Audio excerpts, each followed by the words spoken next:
Hour audience.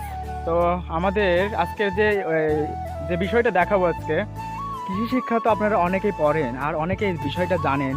যারা বইয়ের ভাষায় পড়েন, যে আমরা জানি যে বাংলাদেশের একটা অর্থকরী ফসল হিসেবে পাটটা হচ্ছে একটা বিশেষ একটা বড় বড় একটা কি মান রেখেছে আমাদের বাংলাদেশে।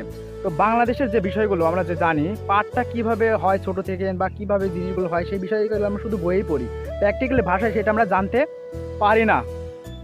তো আজকে যে জিনিসটা আমি দেখাবো, যে পাট ছোট থাকতে গেলে কিভাবে হয়। আমরা তো বাংলাদেশে জানি, যে সবাই জানে যে পাটকে সোনালী আঁশ বলা হয়।